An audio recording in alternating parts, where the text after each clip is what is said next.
Pessoal, bom dia, boa tarde, boa noite, seja muito bem-vinda e seja muito bem-vindo ao episódio de número 217 do RH para você Cast.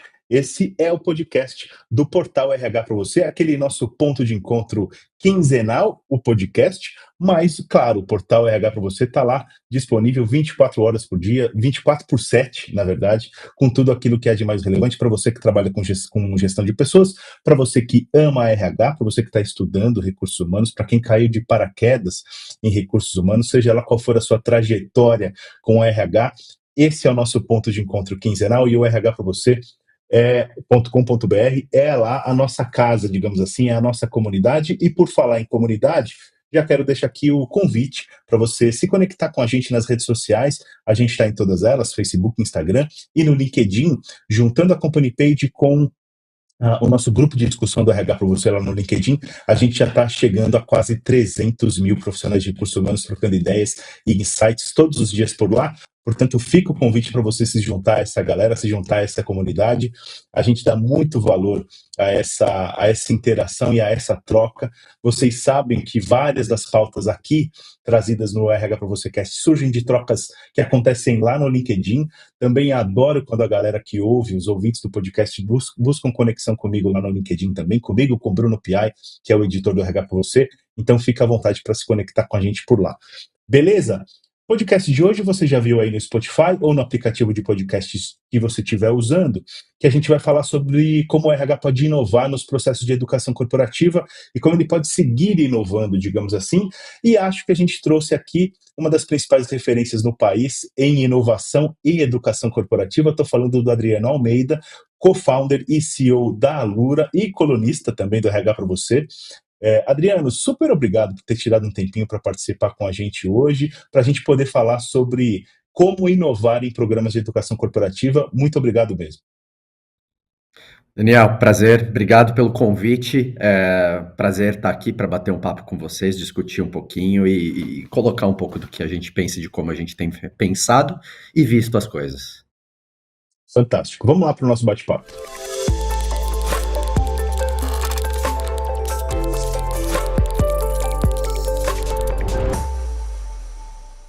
Gente, é desnecessário falar o quanto o mercado de gestão de pessoas em geral tem sido transformado nos últimos anos. Não foi só a pandemia que acelerou as coisas já estavam aceleradas, digamos assim. A chamada tal da transformação digital já estava tomando de assalto diversos processos corporativos e diversos processos de gestão de pessoas, mas é óbvio que quando a gente fala de educação corporativa, até a forma como as pessoas aprendem também tem sofrido grandes alterações. A gente tem percebido cada vez mais e a gente tem evoluído cada vez mais no entendimento de como as pessoas, os diferentes perfis e de comportamento e perfis de pessoas mesmo aprendem de forma diferente. Nesse sentido, eu queria começar a nossa conversa, Adriano, te perguntando muito da sua experiência assim, com as empresas em geral. Quer dizer, como é que as empresas que chegam na Alura elas estão em termos de maturidade voltada para a questão da educação corporativa, para os programas de desenvolvimento profissional. Ainda há uma ideia meio presa àquela lógica de salinha de treinamento, cursos obrigatórios, não sei o que lá, ou você já tem percebido uma transformação nesses últimos tempos? Conta um pouquinho para a gente como é que você tem visto o cenário geral desse mercado. Muito bom. Daniel, acho que aqui fazendo um apanhado do que a gente observa, trabalhando com 4 mil empresas de diferentes setores, diferentes tamanhos, pequenininhas, multinacionais, gigantescas. Então tem muitos sabores diferentes. A verdade é que desde 2015, né, quando a gente tem esse trabalho com empresas de educação, upskilling, reskilling com empresas aqui na Alura, a gente observa uma evolução dessa maturidade, uma evolução de como as organizações têm encarado a educação cada vez mais para um lugar de, você citou a palavra lá atrás, né, do protagonismo, né, cada vez mais para um lugar do protagonismo da estratégia, de como que a educação ela é uma alavanca-chave para a entrega da estratégia corporativa e organizacional. Então a gente percebe essa evolução, mas é uma evolução que a gente percebe que é tímida. né, ainda. Então, você percebe, a gente consegue acompanhar, né, e estar junto de organizações que vão ganhando cada vez mais essa maturidade, mas quando a gente olha com um olhar crítico, e principalmente quando a gente contrasta com mercados lá de fora, né, mais maduros, né, principalmente Estados Unidos, né, que está num estágio mais avançado de maturidade de educação e desenvolvimento de pessoas, né, e colaboradores que a gente está, fica muito claro e nítido para a gente que ainda tem muito mais para a gente poder evoluir, né? Tem uma estrada muito grande ainda que a gente tem para percorrer e que os RHs têm para percorrer. Você citou do checklist, né, do treinamento, padrãozinho e tudo mais. Cada vez mais, e aqui é importante a gente fazer só uma distinção muito clara, né? E um aviso muito claro, né? Os treinamentos, muitas vezes a gente cai no preconceito, que o RH ele está muito habituado e muito acostumado a executar os treinamentos padrão, né? Ele roda o checklist. É importante ficar claro que os checklists dos treinamentos padrão são importantes, né? Eles são importantes. Os treinamentos que as organizações rodam todo ano, seja do treinamentos do negócio, treinamentos da operação, seja treinamentos de liderança, desenvolvimento de liderança, são treinamentos importantes de acontecer, né? Fazer o check ali, né, do checklist, e aqui eu vou entrar um pouquinho mais, né, no detalhe disso daqui a pouquinho, isso é importante de acontecer. Por quê? Porque são competências que tem um basal, né? Tem um basal de desenvolvimento necessário para essas competências dentro de uma organização. O tempo inteiro a cultura de uma organização ela está mudando, né? Cada vez que sai uma pessoa e entra uma pessoa nova na organização, a cultura da organização está mudando. Porque a pessoa nova que entrou traz um repertório diferente, traz um conjunto de habilidades e competências diferentes, traz uma forma de pensar, muitas vezes diferentes, às vezes intencional ou não intencional, pelo lado da organização. Então você precisa, de alguma forma, controlar um pouco essa entropia, né? Como que você controla essa entropia, né? Rodando o checklist, rodando os treinamentos recorrentes. Qual é o problema dos checklists, né, dos treinamentos recorrentes? É que você não pode depender só dele, né? A evolução, Daniel, da organização, ela não depende só do checklist, né? De novo, o checklist é importante, né? Uhum. Mas o checklist, ele é o basal, ele é vou usar um termo em inglês aqui, na falta de um termo bom em português, ele é o catching up, né? Ele é o alcançar, ele é o fazer o dia a dia. Que vai dar o próximo passo da organização, e aí é o que a gente percebe das organizações que estão num estágio a mais de maturidade, são as organizações que já perceberam isso. O que leva a organização para um estágio, né, para um próximo degrau, é quando ela foge do checklist, ela vai além do checklist, né? É a hora que ela fala, mas espera, a minha organização, para poder dar o próximo passo dela de negócio, de estratégia, de evolução, ela depende não só daquilo que eu faço todo ano, ela depende de coisas novas, ela depende do incremento, né? É a hora que a gente pega, por exemplo, uma organização, uma multinacional, um banco, por exemplo, e o banco tradicional, pega um banco tradicional e o banco tradicional percebe, peraí, né? Nesse momento de transformação digital, como você falou, nesse momento de transformação digital que as minhas agências estão sendo disruptadas, o que eu tenho que fazer para desenvolver essas pessoas que estão na agência, que talvez daqui a pouco nem estejam mais na agência, para elas entregarem o próximo passo do negócio que vai sofrer uma digitalização. É inteligência artificial, é desenvolvimento de produtos. Aí tem vários sabores, por exemplo, que a gente tem visto por aqui, né? Mas é a hora que você foge do basal, e de novo, não é o fugir deixar de fazer o basal é importante, né? Mas é a hora que você pega esses movimentos tectônicos que acontecem, né? Essa digitalização que acontece, essa transformação que acontece, e você coloca isso na estratégia da organização e traz isso para a estratégia também do RH. Tá. Boa. Eu acho que a partir dessa sua fala, Adriana, a gente já tira a nossa primeira pedrinha do caminho, que contrapor, né, como se fossem coisas que não devem coexistir, que é o treinamento tradicional, ou como você falou, o basal, digamos assim, o checklist e tal, e os novos treinamentos, o novo nível de treinamento, as coisas mais disruptivas e etc. Quer dizer, ambas as coisas me parecem que precisam coexistir, quer dizer, tem um checklist para fazer, tem os treinamentos que são obrigatórios, entre aspas, ou às vezes obrigatórios não entre aspas, obrigatórios de verdade, e que servem para todo o capital humano, digamos assim. Mas me parece, quando a gente fala de inovação em treinamento, e de toda a evolução que a área de treinamento e desenvolvimento tem apresentado nos últimos anos, a gente tem falado também de um alto grau de personalização, de um entendimento, de uma compreensão cada vez maior, não só do capital humano como uma massa única, mas do indivíduo, né? Quer dizer, como cada pessoa aprende, em que momento, e aí a gente está falando de microlearning, a gente está falando de digitalização, sem dúvida. E então, agora eu queria, na verdade, te perguntar, entendendo que uma coisa, na verdade, pode complementar a outra, né? O basal pode ser complementado por um treinamento mais, com uma experiência de aprendizagem muito mais elaborada, mais sofisticada e etc. também. Sobre o que a gente está falando, Adriano, sobre a sua ótica, quando a gente fala de inovação em desenvolvimento humano?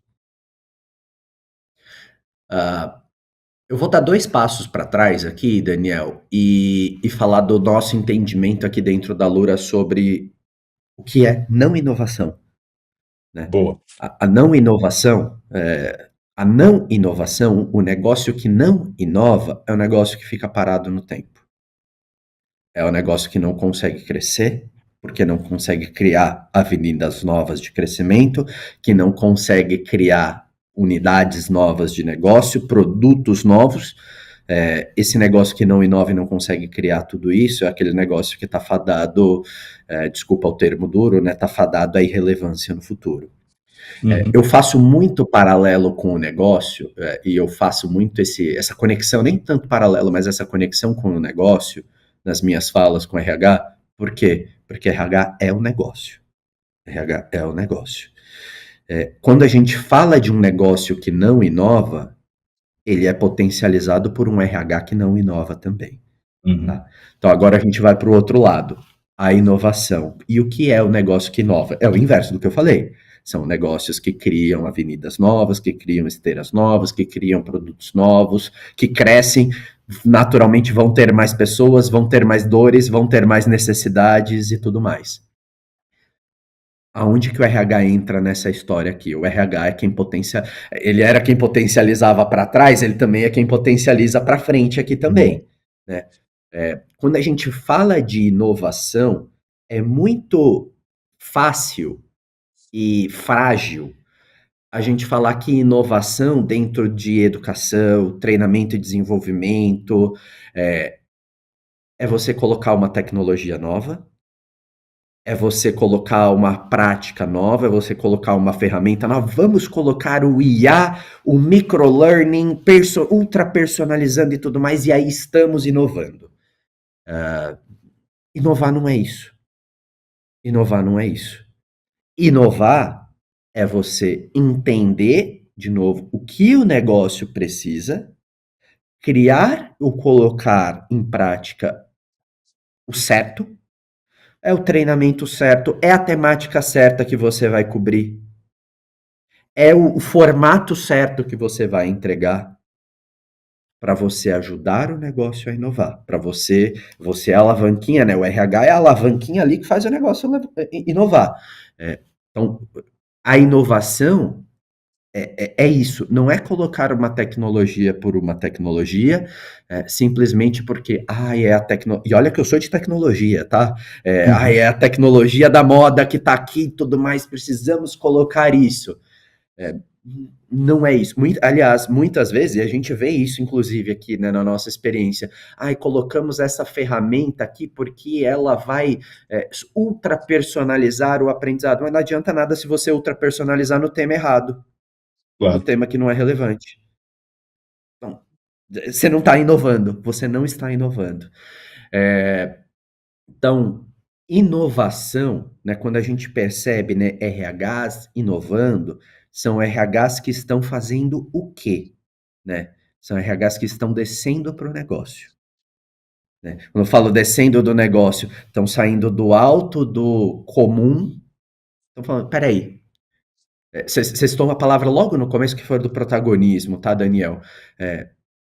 Protagonismo dentro do negócio é o RH entender, pera, o que o negócio está precisando? O negócio está precisando de inteligência artificial aqui, o negócio está precisando de desenvolvimento de lideranças, mas com um viés mais digitalizado, porque agora começaram a surgir robôs e agentes e a gente precisa aprender a fazer a gestão não mais de seres humanos, de robôs e agentes. Uhum. Como é que a gente Uhum. vai fazer isso? RH passa a ser protagonista e passa a ser inovador quando entende essas dores e essas demandas únicas, Uhum. cria as soluções certas para essas dores, que são as dores que vão fazer o negócio inovar. Aí sim a gente tem o RH inovador. Não é o RH que faz o. Eu brinco que você preenche a cartela de bingo das buzzwords, né? É, aí você fala, uhul, coloquei uhul, coloquei agile, uhul, coloquei não sei o que lá, bingo, né? Você fez o É. bingo das palavras-chave da moda, mas você ajudou o seu negócio a inovar? Não, então você não está inovando. Essa que é a verdade. Então, a personalização, né, a ultra personalização, né, como você citou ali atrás, Daniel, ela é uma Uhum. ferramenta para poder entregar a inovação que os negócios precisam. Ela por Ela si não é a só, e aqui inovação na em nossa si. visão madura, ela não é a inovação em si. Para Perfeito. pingar uma palavra, para pensar uma palavra que você pegou para ilustrar e tangibilizar e dar um exemplo. Pô, maravilha. Eu queria te perguntar nesse sentido, não que haja uma receita de bolo, mas buscando oferecer um serviço aqui para nossa audiência no sentido de mostrar um pouquinho do caminho das pedras e tudo mais. Quais são os pontos de atenção, né? Quais são aqueles elementos que mais se destacam quando a gente fala de conectar programas de desenvolvimento inovadores, não e agora a gente entende que não está necessariamente ligado à adoção de novas tecnologias, super personalização, nem nada disso, mas programas de desenvolvimento com a estratégia do negócio, que vão de fato alavancar melhores resultados para a organização. Quer dizer, como fazer esse match entre para onde eu vou levar o meu capital humano em termos de desenvolvimento e aquilo que a empresa de fato precisa para gerar valor para os seus stakeholders, para ter resultado. Boa.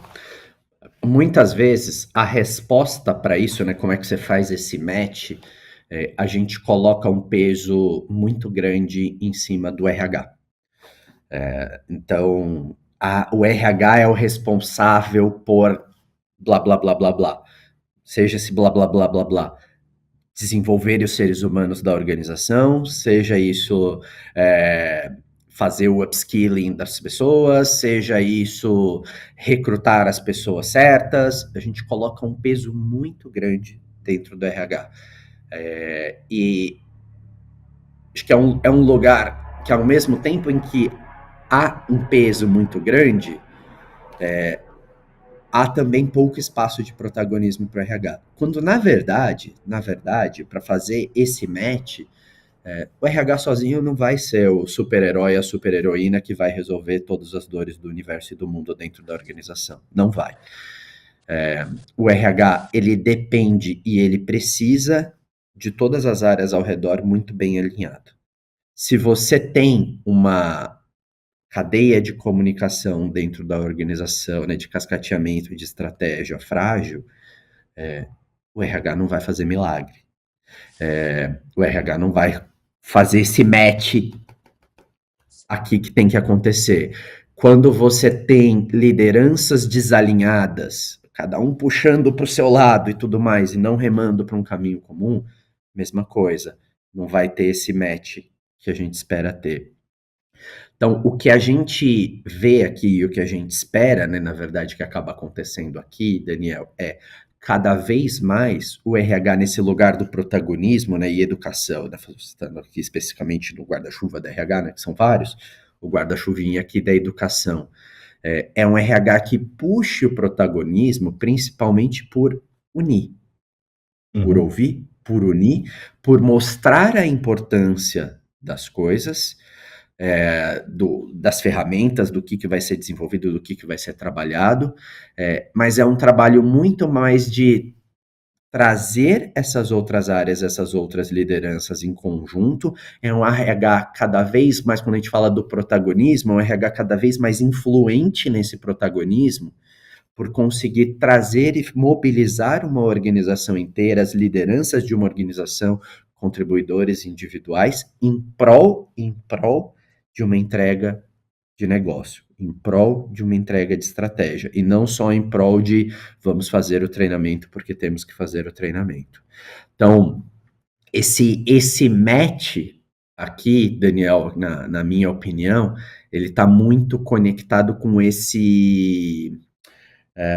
essa habilidade dos RHs em conseguir ter essa influência entre os negócios, entre as lideranças de uhum. negócio, para conseguir habilitar, né, através de educação, através de treinamento, através de várias outras ações, né? Afinal de contas, no fim do dia, a organização ela é feita por pessoas. Uhum. Quem está ali executando o trabalho são pessoas, humanos, né? Recursos humanos. Então, o RH tem que estar no centro dessa conexão, né? Ele está no meio dessa conexão, essa união, essa intersecção, né? Dessa Uhum. mobilização organizacional em torno de um objetivo. Boa. A gente costuma falar que o RH acaba tendo muitos pratos, não só o RH, né, gente, mas é o foco do nosso papo aqui. O RH acaba tendo muitos pratos para equilibrar, e quando a gente fala de treinamento, um dos desafios, ou um desses pratos que precisa estar ali em certo equilíbrio, Adriano, é o engajamento do capital humano, das pessoas, dos profissionais, naquele programa em específico, digamos assim. E eu queria, ou seja, no fim do dia, pouco resultado vai ser alcançado se o pessoal não tiver com vontade de aprender, digamos assim. Se a galera não tiver engajada, se não perceber o valor daquilo para sua carreira, para o negócio e tudo mais. Como driblar esse desafio de botar a galera para compreensão da importância do treinamento em si? Eu vou fazer uma analogia aqui, Daniel, que eu odeio com todas as minhas forças ir para academia. Odeio. Eu não gosto de ir para academia. É chato, agora de manhã aqui tá frio, puxa que preguiça de ir para academia. É difícil engajar em ir para academia. Mas quando que a gente consegue engajar quando você vai para academia? Apesar de ser chato, você não vê o resultado e tudo mais. A partir da hora que você começa a ver o primeiro resultado. Ai, uma semana depois você pisa na balança e a balança foi pro lado que você quer. Poxa, tá dando resultado, engajei.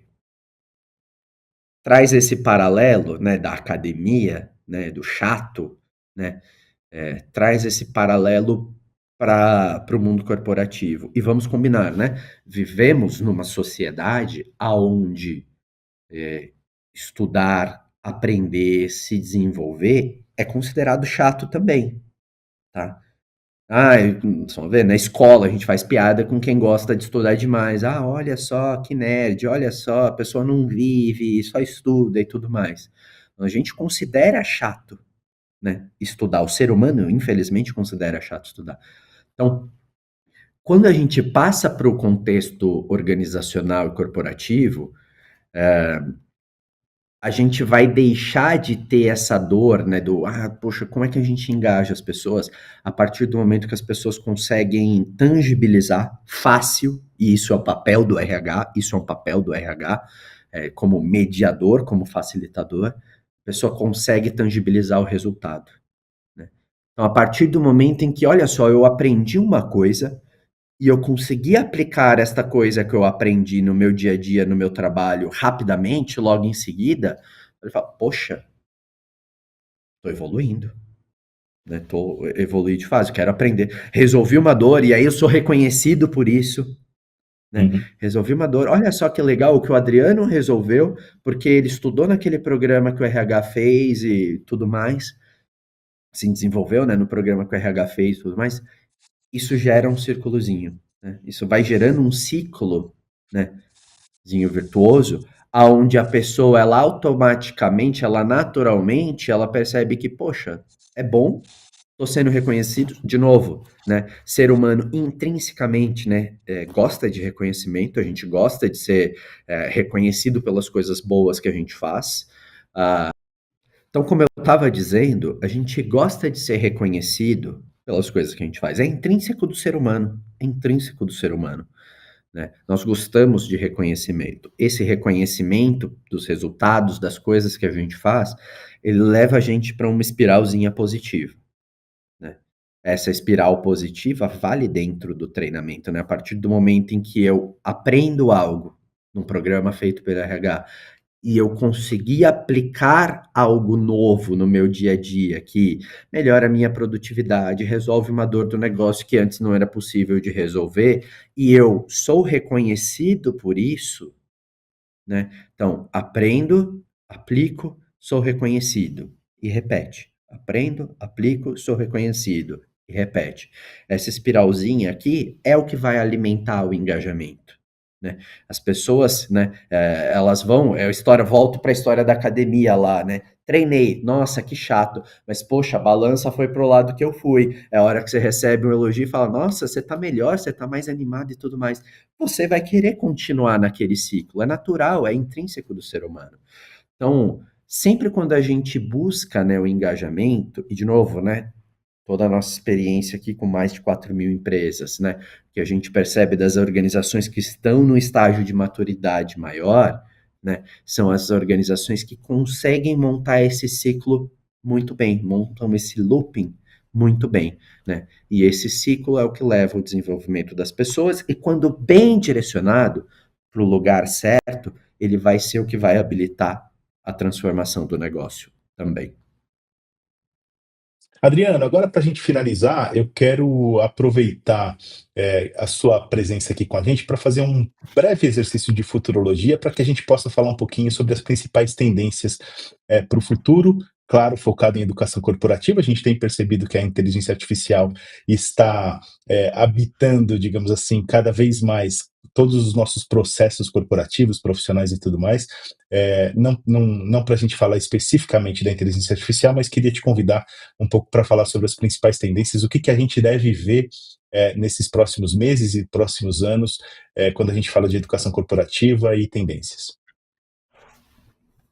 Daniel, acho que quando a gente pensa em tendências, principalmente no momento em que a gente está, tem várias, né? Mas tem três que eu particularmente gostaria de destacar aqui. A gente vive, e aqui eu estou falando do meu lugar de tecnologista, né?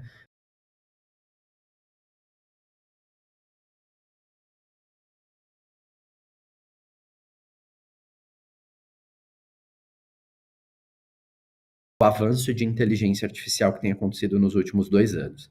A verdade é, tem muita gente estudando para entender para aonde o mundo está indo, quais vão ser as consequências disso. Ninguém tem uma resposta definitiva sobre isso, então nós vamos descobrir. A única coisa que nós temos certeza é tem uma grande tecnologia surgindo, tem uma grande evolução tecnológica acontecendo e nós todos estamos no meio dela. Eu fiz uma brincadeira, né, agora há pouco, mas é uma brincadeira com fundinho de verdade, né, aquela brincadeirinha com fundinho de verdade, que é a brincadeira do daqui a pouco a gente vai estar liderando não mais só seres humanos, a gente vai estar liderando robôs que interagem com seres humanos. o quanto nós estamos preparados para liderar times de agentes que não são pessoas, de agentes Uhum. que têm até menos, vamos dizer, sentimentos que a gente pode Claro. treiná-los de forma muito, não vou dizer muito melhor, né, mas muito mais pragmática, Muito talvez. direto. Eu faço uma brincadeira que quando você usa o chat GPT, né? Você dá bom dia, agradece e tudo mais, mas e se você não agradecesse, será que talvez ele te respondesse melhor? Não sei. É. Mas a gente não tem coragem de testar, né? Porque, de novo, né? A gente está acostumado a trabalhar com seres humanos, mas não estamos Exato, acostumados a trabalhar com robôs. Isso vai exato. mudar a forma como a gente lidera, não só pessoas, mas lidera negócios. Então, uma primeira tendência aqui, né, que eu destaco, e as três estão conectadas, né? É a tendência do inteligência artificial surgindo e ela vai demandar capacidades novas de todos nós. Todos nós. Algumas a gente já tem clareza, outras não. Então, a primeira tendência aqui é essa disrupção das capacidades que a organização precisa por conta da inteligência artificial. Segunda, como as organizações vão ser alavancadas no seu negócio por conta dessa disrupção tecnológica que está acontecendo. Essa é uma outra tendência que tem, né? Os RHs assumirem também o protagonismo dessa discussão junto do negócio, junto de tecnologia, para entender o que precisa ser feito de skills, né? O que precisa ser construído e criado de competências ao redor da organização em cima dessas tecnologias que estão surgindo. E o terceiro, que também, de novo, está tudo ligado. E o terceiro é como que a gente vai preparar os nossos líderes, as nossas lideranças para lidar neste mundo muito mais caótico, complexo, né? Com Uhum. muito mais partes envolvidas e partes, de novo, que nós não estamos acostumados a ligar. Então, são essas três tendências aqui, Daniel, que eu queria destacar que valem para já. Para já. A gente já vê algumas organizações se movendo nesse sentido, então, são essas tendências que vão movimentar não só 2025, o restinho de 2025 que a gente tem, vai movimentar 2026, 27, e vai ser o que vai direcionar para onde os negócios vão no futuro. Cada vez mais é necessário que, e a gente percebe isso aqui, que a gente tome a rédea disso já. Agora, nesse momento, que está no comecinho. Quem se mexer no comecinho, logicamente, vai sair na frente.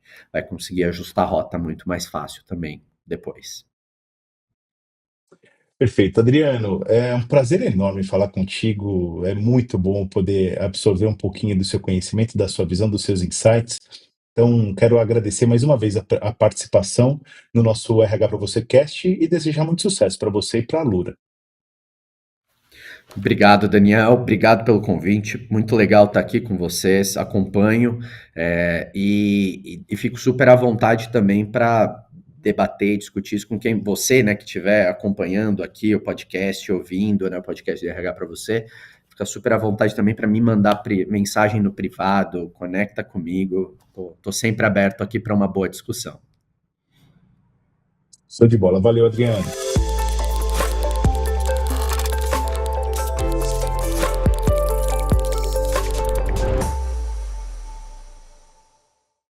E aí, curtiram o meu bate-papo de hoje? Falei com Adriano Almeida, co-founder e CEO da Alura e também colunista do RH para você, e a gente falou sobre como o RH pode inovar ainda mais nos processos de educação corporativa. Antes de finalizar, quero só deixar o recado aqui para você assinar o feed do nosso podcast aí no Spotify ou no aplicativo de podcast de sua preferência. Assim, sempre que tiver episódio novo publicado, a gente vai aparecer na página inicial do aplicativo, mas você sabe que a gente tem esse encontro marcado quinzenalmente, segunda-feira sim, segunda-feira não.